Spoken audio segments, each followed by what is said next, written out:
I was very fascinated by the MagSafe power banks. I really wanted to get one, but fancied something that was not bulky. Found the newly launched Ambrane mini power bank with MagSafe compatibility and ordered it from Amazon straight away. Hey guys, you are watching TechNutso. Let's get started.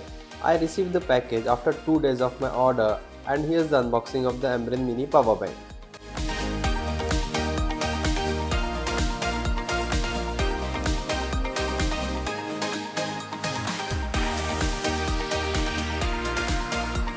The packaging is good, but the graphics can be better.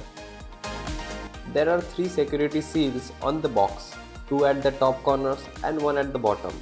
The bottom one was opened, which made my unboxing experience very shocking and unpleasant. Ambrane, this isn't very professional. I urge you to look into this matter and make sure that none of your future consumers come across an issue like this. The box contents are a review and product registration card, a Type-C to Type-C braided cable, and the power bank. This power bank is made up of metal and the surface feels smooth. It has only one port, which is Type-C, and it is to charge the power bank and also to charge the smartphone via cable. There is a button at the bottom just beside the Type-C port.